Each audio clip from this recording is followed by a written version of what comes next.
ఆంధ్రప్రభకు స్వాగతం. భారతదేశంలో ప్రతి ఒక్కరికి ఒక ఆలోచన. ఈ ఇజ్రాయెల్, ఇరాన్ మధ్య యుద్ధము ఆగుతుందా? ఆగదా? దీనివల్ల భారత ప్రజల యొక్క ఆర్థిక పరిస్థితి ఏ విధంగా ఉండబోతుంది? మనం తెలుసుకుందాం. మనతో పాటు జూమ్‌లో మనకి అందుబాటులో ఉన్నారు. రిటైర్డ్ కర్నల్ శ్రీ పరం గారు. సార్ నమస్కారం అండి. నమస్కారం అండి.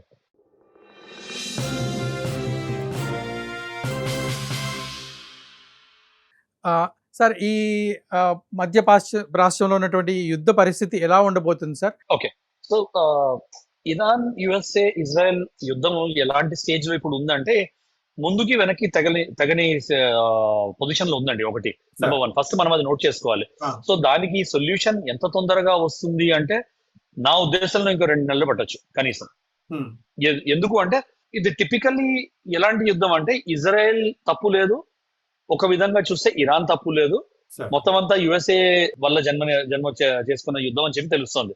హ్మ్. ఎటొచ్చి ఏంటంటే యుఎస్ఏని ఇన్సిగేట్ చేసేది తప్పకుండా సౌదీ ప్రిన్స్ ఇంకా ఇజ్రాయెల్ మాత్రమే. వీళ్ళు ఇప్పుడు లాస్ట్ 1 ఇయర్ నుంచి జూన్ నుంచి వాళ్ళు ఈ ఏదైతే న్యూక్లియర్ రియాక్టర్స్ అవి ఉన్నాయో, అన్రిచింగ్ ఆఫ్ యురేనియం అవి ఉన్నాయో, సార్. వాళ్ళు అన్రిచ్డ్ యురేనియం ఆల్మోస్ట్ 5 టైమ్స్ అంటే 450 కేజీల అన్రిచ్డ్ యురేనియం వాళ్ళు డెవలప్ చేసేసుకున్నారు లాస్ట్ 1 ఇయర్ లో. ఆ! సో 450 కిలోలు ఎన్రిచ్ యురేనియం అంటే జనరల్లీ అందరికి మన ప్రేక్షకులకి జనరల్ ఐడియా రావడం కోసం చెప్పాలంటే, ఒక్క న్యూక్లియర్ బాంబ్ ఏదైతే హిరోషిమా నాగసాకి లాంటి అటమ్ బాంబ్ పేలోడ్ కన్నా కొంచెం ఎక్కువ ఉంటుంది. అలాంటి బాంబ్ చేయాలంటే హ్మ్. ఒక enrich uranium around 15 to 20 kilos కావాలి. సో మీరు 20 కిలోలు అన్నా కూడా 450 కిలోలు వాళ్ళ దగ్గర 400 కిలోలు అనుకుని మీరు వేసుకున్నా కూడా 20 న్యూక్లియర్ బాంబులు చేసుకునే కేపబిలిటీ ఇరాన్కి వచ్చేసిందని క్లియర్ గా రిపోర్ట్స్ ఉన్నాయి. సో లాస్ట్ ఇయర్ నుంచి జరుగుతున్న టాక్స్ ఏంటంటే, Iran, USA, IAEA, international atomic energy agency, వీళ్ళు నాన్ ప్రొలిఫరేషన్ వాళ్ళతో మాట్లాడుతున్నది ఏంటంటే, నేటో తోటి, మేము న్యూక్లియర్ ప్రోగ్రామ్ ఫాలో చేయము. మీరు మా మీద ఉన్న ఆంక్షలు, ఆర్థిక ఆంక్షలన్నీ మా ఫ్రీజ్ అయిన గ్లోబల్ ఫైనాన్సెస్ అన్ని, మా అకౌంట్స్ అన్ని మీరు అన్ఫ్రీజ్ చేయండి.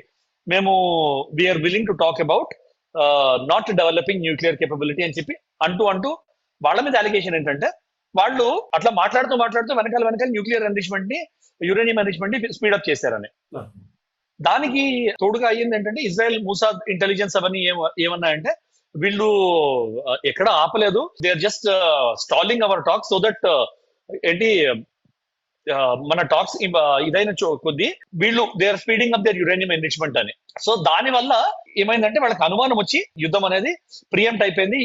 ఇజ్రాయెల్ ఫస్ట్ స్టార్ట్ చేసింది. ఇది మీరు చెప్పాలంటే, ఇజ్రాయెల్ బాంబింగ్ స్టార్ట్ చేసింది ఎప్పుడు అంటే, వాళ్ళకి భయం వేసేసింది. ఇంకా వాళ్ళు అండ్ ఎందుకు భయం వేసిందంటే, ఖమేనీ చాలా క్లియర్ గా అన్నాడు, నా దగ్గర న్యూక్లియర్ బాంబ్ తయారైన రోజు నేను ఫస్ట్ అటాక్ యహూదీల మీద చేస్తాను, ఇజ్రాయెల్ మీద చేస్తాను, వాళ్ళని భూమి మట్టం చేస్తాను, వాళ్ళని ప్రపంచ మ్యాప్ లో ఉండని కూడా చేస్తాను. సో ఇజ్రాయెల్ వైపు నుంచి ఇజ్రాయెల్ ఇస్ రైట్, ఇజ్రాయెల్ తప్పు లేదు.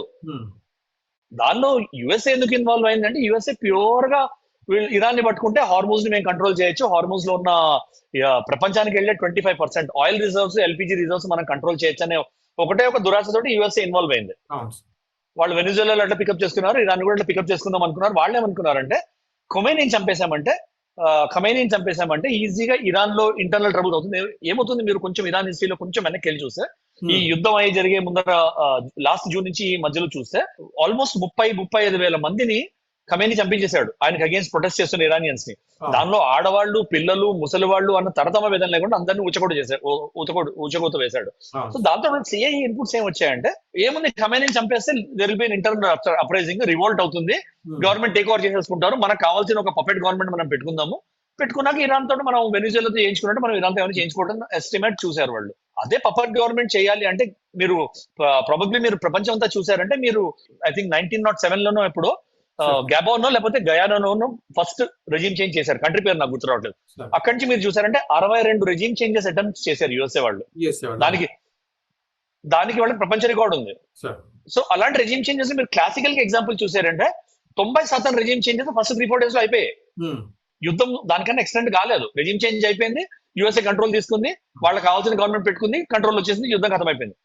ఇక్కడ వాళ్ళు ఇరానియన్ షియాస్ అయితే ఎవరైతే ఉన్నారో, వీళ్ళు మీరు గుర్తించాల్సింది ఏంటంటే, ద ఇస్లామిక్ షియా రిజాల్వ్ అంటే, షియాస్ కి చాలా గట్టిగా రివెంజ్ ఇది ఉంటుందండి, పోరాట పటిమ చాలా ఎక్కువ షియాస్ కి. సో వాళ్ళ పోరాట పటిమని వీళ్ళు యుఎస్ఏ వాళ్ళు తక్కువ అంచనా వేశారు. అండ్ ఇజ్రాయెల్ వార్న్ చేస్తూనే ఉంది 3 రోజుల్లో అయ్యే యుద్ధం కాదు ఇది, ఎక్కువ రోజులు మనం ఇన్వాల్వ్ అయ్యి ఉండాలి, ఎక్కువ రోజులు. అది 4 రోజులు వారం రోజుల తర్వాత ట్రంప్ కి అర్థమైంది. దాని తర్వాత ఆయన ఇదే ఎప్పుడు అయిపోయిందంటే అడకత్తర్లు పోకచుక్క అన్నట్టు తోక ఇరుక్కుపోయింది ఆయనది. కాలు ముందరికేస్తే తోక కట్ అవుతుంది, కాలు వెనకేస్తే తోక కట్ అవుతుంది. సో అలాంటి దానిలో ఆయన ఏం చేయడం మొదలెట్టాడు, కాన్ఫ్లిక్టింగ్ స్టేట్మెంట్స్ ఇవ్వడం మొదలెట్టాడు. అయిపోయింది ఇరాన్ నాశనం అయిపోయింది ఇది అదని. నీకు ఇరాన్ నాశనం అయితే హార్మూజ్ కంట్రోల్ తీసుకొని ఎందుకు భయపడుతున్నావు? హార్మూజ్ కంట్రోల్ నువ్వు ఎందుకు తీసుకోలేదంటే అక్కడ షిప్స్ అవన్నీ వాటికి అండర్ సీ మైనింగ్ ఇరాన్ ఎలా చేసిందో ఇరాన్కి తెలీదు. అండ్ వాళ్ళు చూపించారు, ఎవడన్నా మాకు పర్మిషన్ లేకుండా వాళ్ళు పాస్ అవ్వడం చూస్తే మేము ఫైర్ చేస్తాం వాళ్ళ మీదని. అది ప్రూవ్ చేసి చూపించారు ఇరాన్ వాళ్ళు. అండ్ వాళ్ళకి అక్కడ ఉన్న ఆల్ కషం ఐలాండ్స్ ఇవన్నీ ఐలాండ్స్ ఉన్నాయి. వాళ్ళ ఆ ఐలాండ్స్ లో వాళ్ళకి under city, under water and under land missile dump ఉందని తెలుస్తోంది. అండ్ ఒక 20 రోజులు 25 రోజుల తర్వాత తెలిసిందేంటి, ఇరాన్ కి మిసైల్స్ డంప్ ఏమీ కాలేదు, లేకపోతే వాళ్ళు రీప్రొడ్యూస్ చేసుకున్నారు అని. రోజుకు 30-40 మిసైల్ ఇరాన్ కూడా కొట్టేవాళ్ళు. యుఏఈ మీద కొట్టారు, అరామ్కో మీద కొట్టారు, సౌదీ మీద కొట్టారు. అన్ని నేటో దేశాలు ఏవైతే సపోర్ట్ ఉన్నాయో యుఎస్ఏకి, దుబాయ్ మీద కొట్టారు, హోటల్స్ మీద కొట్టారు, బుర్జ్ ఖలీఫా దగ్గర కూడా కొట్టారు వాళ్ళు.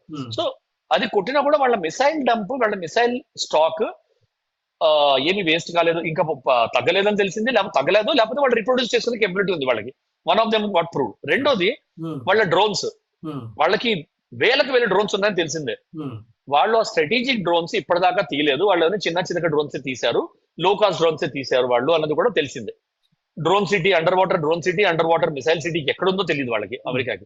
సో దాంతో వెళ్తే మిసైల్స్ తో వాళ్ళు కొడతారు అని ఒక భయంతో హార్మూజ్ కంట్రోల్ తీసుకోలేదు. వాళ్ళు బ్లాకేట్ చేశారు, ఇరాన్ వాళ్ళు బ్లాకేట్ చేశారు, కానీ హార్మూజ్ లోపలికి వెళ్ళట్లేదు. సో ఇవన్నీ చూస్తుంటే ఇరాన్ ది ఈగో ఇరుక్కునుంది, యుఎస్ఏది ఈగో ఇరుక్కునుంది. అండ్ ఇజ్రాయెల్ ఏంటంటే existential threat. Iran nuclear program మేము డిస్ట్రాయ్ చేసామని వాళ్ళకి ప్రూఫ్ దొరికితే ఇజ్రాయెల్ యుద్ధం ఆపుతుందండి. కానీ ఇప్పటికీ కన్ఫర్మ్డ్ గా ఆ పిఎస్డిఏ అంటారు, పోస్ట్ స్ట్రైక్ డామేజ్ అసెస్మెంట్ అంటారు, అది క్లియర్ గా కాలేదు. Iran missile program, Iran nuclear program ఎంతవరకు డామేజ్ అయింది, వాళ్ళ ఏంటంటే ఫోర్దో, నెతాన్స్, ఇస్ఫహాన్. ఫోర్దో ఇంకా Natanz mostly underground development facilities. అవి ఎంత డ్యామేజ్ అయ్యాయి, దానిలో కట్ లేన్స్ అవి ఉన్నాయి, వాటిలోకి బాంబ్స్ వెళ్ళడం, మిసైల్స్ వెళ్ళడం సాధ్యతరం కాదు. అవి ఎంతవరకు డ్యామేజ్ అయ్యాయి అనేది ఇంటెలిజెన్స్ ఎవరికి లేకపోవడం వల్ల ఒకటి తగ్గకుండా వస్తుంది. ఎక్కడ దాకా వాళ్ళు డ్యామేజ్ అయ్యారు, ఇరాన్ చెప్తుంది నిజమా కాదా అని తెలియదు. యుద్ధంలో అందరూ అబద్ధాలు చెప్తారండి. పాకిస్తాన్ కూడా చెప్పుకుంది కదా, ఆప్షన్ మేమే గెలిచేసామని. వాళ్ళ మిసైల్ కాదు, ఒక డ్రోన్ కూడా ఇండియాలో ల్యాండ్ అవ్వలేదు. అలాగే ఇప్పుడు ఎవరు నిజం చెప్తున్నారు, ఇరాన్ నాశనం అయిపోయిందని ట్రంప్ చంకలు గుద్దుకుంటున్నాడు. వాళ్ళ నేవీ మొత్తం అంతా సముద్రం కింద ఉంది, వాళ్ళకి ఆర్మీ లేనే లేదు, వాళ్ళ రిపబ్లికన్ గార్డ్ లేనే లేదు, మొత్తం నాశనం అయిపోయింది. లీడర్షిప్ ని 3 లైన్స్ మేము చంపేశాము, లీడర్షిప్ ఏం లేదు. లీడర్షిప్ ఏం లేదంటే వాళ్ళది మొజాయిక్ డిఫెన్సెస్ కాన్సెప్ట్ ఉంది వాళ్ళది. మొజాయిక్ డిఫెన్సెస్ లో వాళ్ళు 31 మొజాయిక్ డిఫెన్సెస్ ఉన్నాయి వాళ్ళకి. దానిలో ప్రతి ఒక్క మొజాయిక్ డిఫెన్స్ లో ఒక ఇండిపెండెంట్ కమాండర్ ఉంటాడు. ఎవడు కమాండ్ చేస్తున్నాడు, ఎవడు యుద్ధం మీద రూల్స్ తీసుకుంటున్నాడు, ఎవరు యుద్ధం మీద రూలింగ్స్ ఇస్తున్నాడు, ఎవడు డెసిషన్స్ తీసుకుంటున్నాడు ఇరాన్లోనే తెలియట్లేదు. అరాక్చి ఒకరే బయటకు వచ్చి మాట్లాడుతున్నారు, అబ్బాస్ అరాక్చి ఒకరే వచ్చి 2 వైపులా మాట్లాడుతున్నారు. ఆయనకే పవర్ ఉందా, ఆయన ప్రెసిడెంట్ కి పవర్ ఉందా, ఎవరికి ఉందని తెలియట్లేదు. So my view in short, అంటే చాలా లాంగ్ ప్రిలూడ్ ఇచ్చాను మీకు, బట్ మై వ్యూ ఇది ఇంకో 2 నెలలు 3 నెలల దాకా తెగేటట్టు కనిపించట్లేదు. అందుకే మన ప్రధాని మోడీ గారు ఏం చేశారు, అపీల్ ఇచ్చారు, కొంచెం జాగ్రత్తగా వాడండి. క్రైసిస్ మనం క్రియేట్ చేసుకున్న క్రైసిస్ కాదు, ప్రపంచంలో వేరే దేశాలు ఈగో మీద పోయి క్రియేట్ చేసుకున్న క్రైసిస్. మనకి ఆ హార్మోజ్ అవన్నీ ఓపెన్ అయ్యేంత వరకు మనకి ట్రేడ్ కొంచెం కష్టతరం అవుతుంది. రేట్లు బ్యారెల్ చమురు ఎట్లా అయిపోయింది, $110 దాటి అయిపోయింది. అలాంటప్పుడు రేట్లు పెంచాలి కదా. సో వాళ్ళు సెంట్రల్ గవర్నమెంట్ ఏం చేసింది, ₹10 తగ్గించింది, ₹3 పెంచింది, 2 సార్లు, అయితే ₹4 పెంచింది, 2 సార్లు పెంచారు లాస్ట్ ఫ్యూ డేస్ లో. అయినా కూడా ఆయిల్ కంపెనీస్ ఇంకా డీజిల్ మీద ₹10, డీజిల్ మీద ₹16 అండ్ పెట్రోల్ మీద ₹10 నష్టపోతున్నాయి. ఇప్పుడు ఒక లాసెస్ లోకి వెళ్తారు కదా వాళ్ళు, వెళ్ళినప్పుడు ఎలా చెప్పించేయాలి? అలాంటప్పుడు స్టేట్ గవర్నమెంట్స్ వాళ్ళ వాల్యూ యాడెడ్ ట్యాక్సెస్, వాళ్ళ ట్యాక్సెస్ ఏమున్నాయో, స్పెషల్లీ కాంగ్రెస్ రూల్ స్టేట్స్ ఏమేం చేస్తున్నాయి, జిఎస్టీకి రానికుండా అడ్డుపడుతున్నాయి. జిఎస్టీలోకి వచ్చాయంటే సింగిల్ టాక్సేషన్ ఉంటుంది, సింగిల్ రెవెన్యూ ఉంటుంది, స్టేట్ రెవెన్యూ ఒకటి ఉంటుంది, స్టేట్ షేర్ ఒకటి ఉంటుంది, జిఎస్టీలో సెంట్రల్ షేర్ ఒకటి ఉంటుంది, యూనిఫామ్ టాక్సేషన్ అయిపోతుంది. కానీ అది రానియట్లేదు, ఎందుకంటే స్టేట్ రెవెన్యూస్ తగ్గుతాయి. అలాగే వీళ్ళు ఏం చేస్తున్నారు, కాంగ్రెస్ రూల్ గవర్నమెంట్ లో ఒక్కళ్ళు కూడా రేట్ తగ్గిస్తాము, మేము స్టేట్ ట్యాక్సెస్ తగ్గిస్తామని మాట్లాడలేదు. సో దాంతో ఏమవుతుంది, ఆయిల్ కంపెనీస్ నష్టంలోకి వెళ్తున్నాయి, అండ్ యూజర్ కి మొత్తం అంతా పాస్ ఆన్ అవుతుంది. And this is going to get worse అండి. Unfortunately this going to get worse. ఎందుకంటే మనం క్రియేట్ చేసింది కాదు. మీరు అంటే చాలా ఈజీ బ్లేమ్ చేయడం మోదీ గారిని, బీజేపీ గవర్నమెంట్. నేను ప్రో బీజేపీ గాను ప్రో ఎవరు కానీ మాట్లాడలేదు. కానీ మీరు 2014 లో చూసారంటే 2014 లో మీకు ఆయిల్ రిజర్వ్స్ జీరో ఉండేదండి. జీరో. Strategic reserves 0. ఇప్పుడు మీకు స్ట్రాటజిక్ ఆయిల్ రిజర్వ్స్ 75 రోజులు, రిజర్వ్స్ 75 రోజులు, స్ట్రాటజిక్ ఆయిల్ రిజర్వ్స్ 25 రోజులు, అంటే 100 రోజులు రిజర్వ్స్ మీ దగ్గర ఉన్నాయి. దాంతోపాటు మోడీ గారు ఏం చేశారు వెస్ట్ లోకి వెళ్ళి యుఏఈలో ఏమన్నారు, 30 మిలియన్ బ్యారెల్స్ స్ట్రాటజిక్ రిజర్వ్ మీ దగ్గర పెట్టుకోండి, కావాలన్నప్పుడు మేము అడుగుతామని. ఇవన్నీ మనకి ఏంటంటే లేయర్స్ ఆఫ్ సెక్యూరిటీ క్రియేట్ చేస్తున్నాయి. So we have to cooperate with the government. ఆయన వర్క్ ఫ్రమ్ హోమ్ చేయండి, లేకపోతే కార్ పూలింగ్ చేయండి అంటే దేర్ ఆల్ లెజిటిమేట్. ఇవ్వండి, యుద్ధం టైంలో ఆయన ఇస్తున్న అపీల్స్.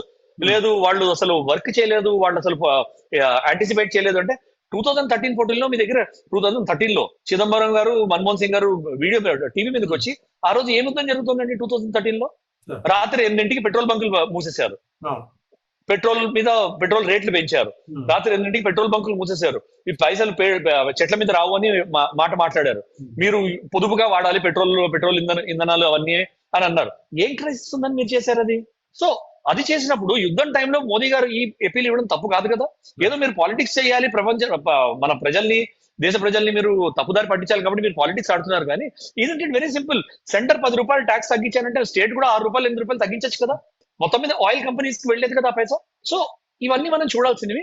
అండ్ ఇప్పుడు మనము ఆ చర్యలు అవన్నీ తీసుకోవడం చాలా ఇంపార్టెంట్. వీటిని పొదుపు చర్యలు అనకండి, పొదుపు చర్యలను తప్పు మాట ఇవ్వకండి. మన వనరులని మన అవైలబుల్ రిసోర్సెస్ మనం జాగ్రత్తగా వాడుకోవడం ఇది. సో అది మనం చెయ్యాలి అని నా ఉద్దేశం. బట్ ఇన్ షార్ట్ మీకు చెప్పాలంటే 2-3 నెలల దాకా ఇది తెగేటట్టు నాకు కనిపించట్లేదండి.